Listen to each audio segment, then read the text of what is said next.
Kami po, Nangyari. Honorable Senator, tingin namin hanggat hindi binibitiwan ng CPP NPA ang panindigan nila ng overthrow of the government at hindi sila pumasok sa agreement ng cessation of hostilities, talagang tuloy-tuloy po yung Hindi, ang sinasabi military kasi, offensives na ginagawa nila. So it means hindi sila seryoso. Na Ma'am, sorry po ma'am. Opo. Di ba may ceasefire na tayo? Kasi Sa grupo namin, sir. ongoing. Maybe it's not your group, maybe the other group o kung samang grupo. Pag may ceasefire, respetuhin natin yung ceasefire. Ang nangyari po kasi, kadalasan talaga na nang-ambush pa rin ng mga police, nang-ambush ng military, and then ginagamit yung ceasefire para palakasin yung kanilang puwersa. Yes, Diba? Opo. So Para bang wala silang sinseridad noon. Actually, magaganda po yung yung programa, especially in Japan. Ang programa nila recently na we have signed with the DFA is yung yung food for schools. They're giving food for students, 15,000 targeted students. At the same time, may local production po, yung food na ginagawa po nila is locally produced by the farmers. Yeah, sabi nga po kanina ni Senator Aimee, para hindi ko kayo pagdudahan, hindi ko kayo pag-isipan, dapat transparent po lahat. Dapat lahat documented. Yes, Kasi yes. kung, sir, salita ka lang, sabi mo, the body, commission, pagdududahan talaga kayo, hindi nyo ako masisisi na I'll cry corruption. Because wala kayong mga dokumento, wala kayong mga ebidensya. So tulad nito, 1.4 billion, okay, sabi mo, pumunta sa barn. Pero dapat, since dumaan sa inyo, o hindi dumaan sa kamay nyo, kasama sa trabaho nyo, i-monitor to make sure itong 1.4 billion are well spent money, hindi po napunta rin sa corruption on the other side. Yeah. Di ba, sir? Bali po yung po yan, yung implementation po niyan is being implemented by the foreign fund managers, which is basically yung foreign fund managers are Pero dapat, sir, mag-assisting kayo. Kasi kasama po. anong alam ng mga foreign bank managers sa proseso natin, sa kultura, sa tradisyon? Actually Pero po, sir, ang trust fund, di ba nasa pangalan po ng FP? sir, yung trust fund po, yung Bangsamoro National Normal Central Trust Fund is being handled by the World Bank. By the World Bank. Yes po, bali po ang proseso po niyan, Your Honors, is that No. yes po, bali po ang Since dumaan sa inyo, dahil kasama sa trabaho ninyo na alamin to make sure na yung donation na dumarating from World Bank, well spent, yung ibig sabihin. Yes sir, actually sir, we have the validation and monitoring, kaya nga po may mga So pakitanong lang po sa barn paano po nagastos ng 1.4 billion? Pwede yung euros? yes sir, we will provide you this And all other donations? yes Pa kasi magdududa po yung tao pag hindi nyo po na-account to. yeah, po. Thank you, sir. For information po Senator Tulfo, yung sa sir, yung decommissioning po ng combatants, ang pera po is tinatransfer po natin sa DSWD. So wala po sa namin, sa opisina po namin. Alam ko po yung sir. Pero kayo po ang nag-identify. Tama? Hindi naman magbibigay ang pera ng DSWD kung walang go signal kayo. IDB po ang nag-identify ng combatants. Sir, kayo po ng sundalo, mga sa military, ang nagsasabi kung sino ang combatant o hindi. Yes sir, yes sir. Exactly. And then through you, the DSWD will release the 100,000 pesos. Yun po yung sinasabi ko. Yes, sir. Kaya nga sir, para din tayo magpaikot-ikot, sa susunod na hearing, gusto ko po accounting of this 2-point-something billions. Dahil kung hindi sir nyo ma-account na mabuti, maasahan nyo po, harangin ko po yung ano nyo, Yes, we will make a presentation, Your Honor. budget. We will make a presentation. At last na naman po, paano po binibet yung pagbibigyan ng amnesty sa lahat na po, whether NPA and MILF? May proseso po ang Yeah, actually, I asked that question already. Sige, you can answer it again, attorney. Thank you very much. Good afternoon po, sir. For the applicants for amnesty, within 5 days upon the filing of the application, we refer the application to the NBI, to the AFP and PNP for vetting, including the court and the prosecutors, who are members of the local amnesty board, sir. So PNP, NBI, AFP, AFP. prosecutors, and the Okay. courts. The court. So very good. Kung ganun, okay sa akin yun. Kasi nandun yung AFP especially. Ngayon, ang sunod kong katanungan, ano po yung guarantee na yung mga nabigyan natin ng amnesty ay hindi na babalik sa bundok? Halimbawa sa NPA. Meron ba tayong mga programang malinaw to make sure na sila ay hindi na babalik sa dating gawi? Insofar, sir, as the National Amnesty Commission, sir, wala po kaming guarantee. For the social programs, it is with the OPA-PRU and other government agencies. Okay. Ano pong programa meron tayo para masiguro na itong mga nabibigyan ng amnesty ay hindi na po mamundok muli? Meron po tayong pong na-establish na transformation roadmap for the combatants, families, and the communities po, Your Honors. It has been approved by the Security, Justice, and Peace Cluster. Ito po naman nabibigyan ng amnesty.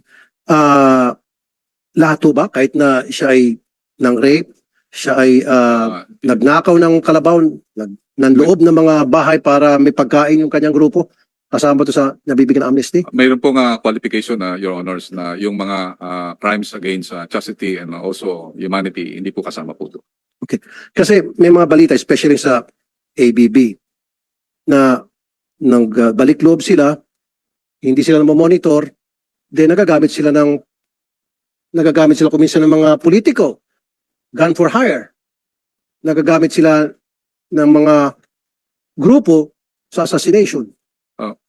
Do we have a monitoring mechanism? We have a very strong monitoring committee. We have the Joint Enforcement and Monitoring Committee. In fact, Your Honors, nandito po si Kainka. Siya po ang head ng ABB na assure that wala pong ganun na nangyayari na bumabalik po sa ano. Okay, Ma'am Maria. So, kayo po ang nagmo-monitor Good na morning. para masiguro na yung nag-surrender at nakakuha na ng benepisyo sa ating gobyerno ay hindi na po mamumundok? Opo, Your Honor, Senator Tulfo, Senator Estrada. Magandang hapon po. Kung ano po, babasahin ko po muna kung pwede allow ninyo yung position paper ng RPNP-RPBB regarding the amnesty and then po sa paglilinaw po kaugnay sa monitoring. Pwede po. Okay. Ako po ay pumasok sa CPP NPA nung ako ay 17 years old po, drop out ng college, panahon ng first quarter storm po. Naging bahagi kami nung nag-critique. Sino po presidente noon nung pumasok kayo sa NPA? Bago po nag-martial law, si President Ferdinand Marcos po, nung sa Okay. CPP NPA na time namin. Sige. RPMP RPABB, position paper on House Committee Resolution number 19. In its founding Congress in 1998, the Revolutionaryong Partido ng Manggagawa Pilipinas, Revolutionary Proletarian Army, Alex Bongcayao Brigade, now organized as the Kapatiran, decided to pursue the path of non-armed struggle to pursue social change and work for the well-being of the working masses, as it criticized and condemned the error of the peasant war strategy of the CPP-NPA. Recognizing government objectives and program to strengthen democracy and promote peace and unity after the February People's Power, it entered into peace talks with the government with the intent of divesting itself of the instruments of violence it inherited from the CPP-NPA incorrect strategy and transforming itself into a civilian socio-political organization for meaningful reforms.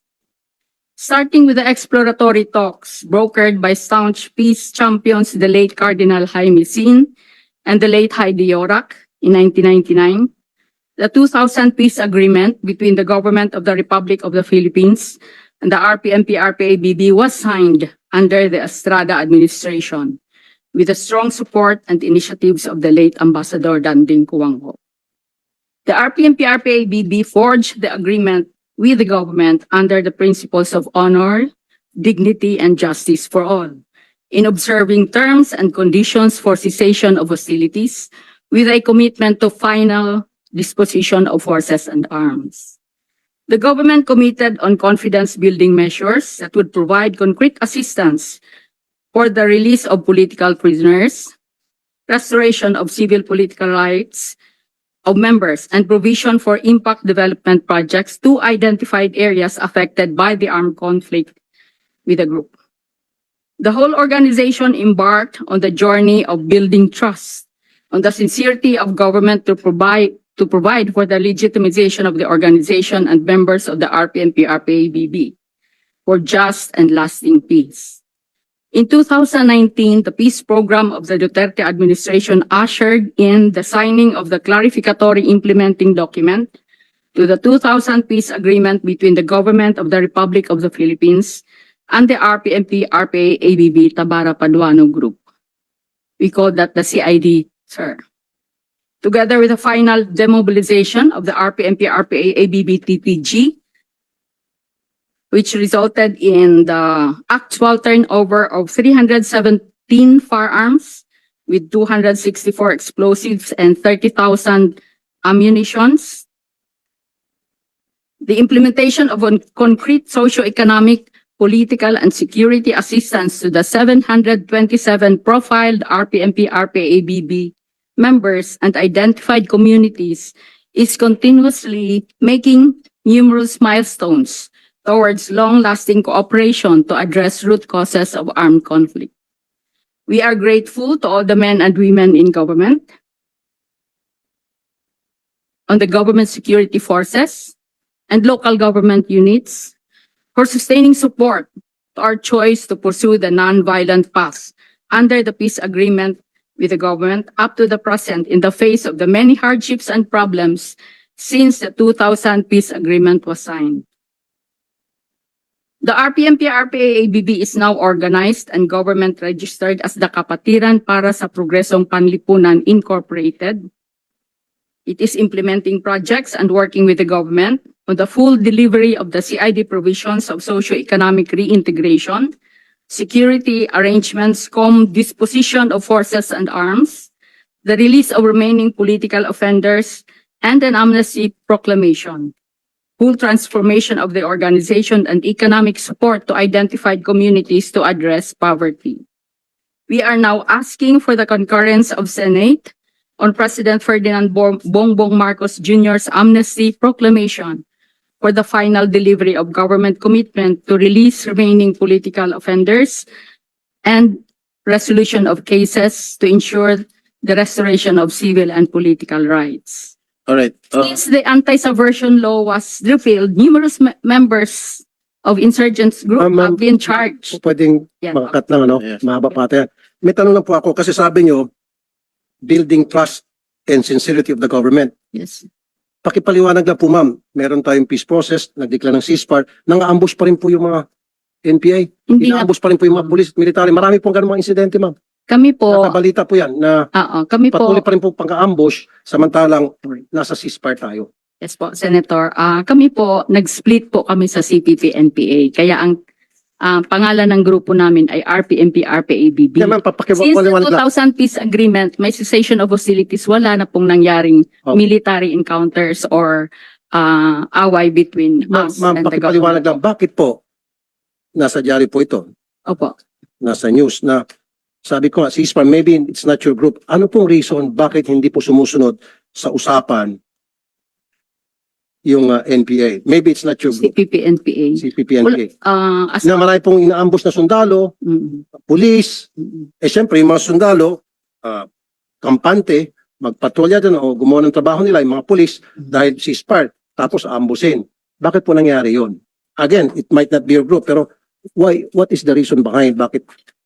Kami po, Nangyari yun? Honorable Senator, tingin namin hanggat hindi binibitiwan ng CPP NPA ang panindigan nila ng overthrow of the government at hindi sila pumasok sa agreement ng cessation of hostilities, talagang tuloy-tuloy po yung Hindi, ang sinasabi- military offensives na ginagawa nila. So it means hindi sila seryoso. Na Ma'am, sorry po ma'am. Opo. Di ba may ceasefire na tayo? Kasi Sa grupo namin, sir. ongoing. Maybe it's not your group, maybe the other group o kung samang grupo. Pag may ceasefire, respetuhin natin yung ceasefire. Ang nangyari po kasi, kadalasan talaga na nang-ambush pa rin ng mga police, nang-ambush ng military, and then ginagamit yung ceasefire para palakasin yung kanilang puwersa.